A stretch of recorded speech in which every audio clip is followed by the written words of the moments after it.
ఇక సిద్దిపేట జిల్లా వార్తలు వచ్చేసరికి హరే కృష్ణ సత్సంగ ఆధ్వర్యంలో జగన్నాథ రథోత్సవం అత్యంత వైభవంగా జరిగింది. సిద్దిపేట వెంకటేశ్వర స్వామి దేవాలయం నుంచి ప్రారంభమైనటువంటి ఈ రథోత్సవం సిద్దిపేట ప్రధాన రహదారుల గుండా కొనసాగింది. సిద్దిపేటలోని మెయిన్ రోడ్డు అట్లాగే సుభాష్ రోడ్ మీదుగా పాత బస్టాండ్ మీదుగా తిరిగి వెంకటేశ్వర స్వామి దేవాలయం వరకు కూడా పెద్ద ఎత్తున ఈ యాత్ర కొనసాగింది.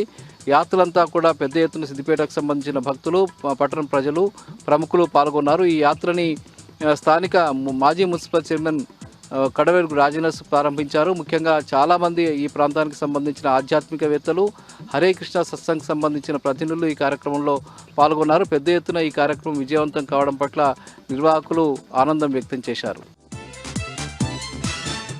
ఇక సిద్దిపేట సిపి కార్యాలయంలో ఈ మధ్య కాలంలో సిద్దిపేట ప్రాంతంలో దొంగతనానికి గురైనటువంటి సెల్ ఫోన్లను ఆ బాధితులందరికీ కూడా తిరిగి ఇచ్చే కార్యక్రమాన్ని సిపి అనురాధ చేపట్టారు. ఈ మధ్యకాలంలో సిద్దిపేట జిల్లాలో మొత్తం కలిసి సుమారు 2900 పైచీలకు సెల్ ఫోన్లు పోయినట్టుగా తెలుస్తుంది. వివిధ పోలీస్ స్టేషన్ల ద్వారా అత్యాధునిక సాంకేతికమైనటువంటి పరిజ్ఞానం ద్వారా ఆ సెల్ ఫోన్లకు సంబంధించిన దొంగలను పట్టుకొని వారి వద్ద నుంచి సెల్ ఫోన్లను తిరిగి స్వాధీనం చేసుకుని ఆ బాధితులు ఎవరైతే ఉన్నారో వాళ్ళకు అప్పగించే కార్యక్రమాన్ని సిపి అనురాధ చేపట్టారు. సిపి కార్యాలయంలో ఈ అందరినీ కూడా పిలిచి అక్కడ ఎవరి సెల్ ఫోన్లు వాళ్ళకు మళ్ళీ ఇచ్చేటువంటి కార్యక్రమం చేపట్టినటువంటి పరిస్థితి నెలకొంది. ఈ నేపథ్యంలో తమ ఫోన్లు తమకు మళ్ళీ తిరిగి చేరిన నేపథ్యంలో బాధితులంతా కూడా హర్షం వ్యక్తం చేసినటువంటి పరిస్థితి నెలకొంది.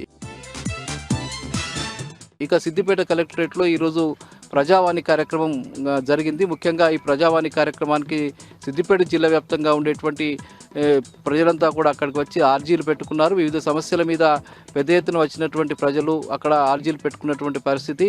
జిల్లా కలెక్టర్ హైమావతి అట్లాగే జాయింట్ కలెక్టర్ గరిమా అగర్వాల్ నేతృత్వంలో ఈ కార్యక్రమం కొనసాగింది. వివిధ శాఖలకు సంబంధించిన అధికారులందరికీ కూడా సంబంధిత దరఖాస్తులను పంపిణీ చేసి వాటి సమస్యల పరిష్కారానికి చర్యలు తీసుకోవాలని చెప్పి ఈ సందర్భంగా జిల్లా కలెక్టర్ హైమావతి అధికారులకు ఆదేశాలు ఇచ్చారు.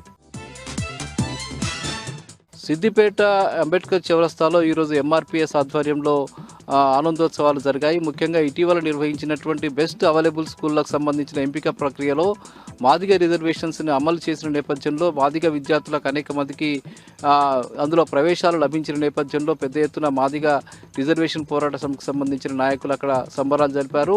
మందకృష్ణ మాదిగ చిత్రపటానికి పాలాభిషేకం చేశారు. అట్లాగే అంబేద్కర్ విగ్రహానికి వాళ్ళు పూలమాలలు వేసి నివాళులు అర్పించారు. తాము సాధించిన రిజర్వేషన్ల ఫలితంగానే ఈరోజు చాలామందికి అవకాశాలు వస్తున్నాయని, అణగారిన వర్గాలకి ఇది ఎంతగానో ఉపయోగపడుతుందని, ముఖ్యంగా మాదిగల్లో అణచివేయబడ్డటువంటి వాళ్ళందరికీ కూడా ఈ రిజర్వేషన్లు ఎంతగానో ఉపయోగపడుతున్న పట్ల వాళ్ళు హర్షం వ్యక్తం చేశారు.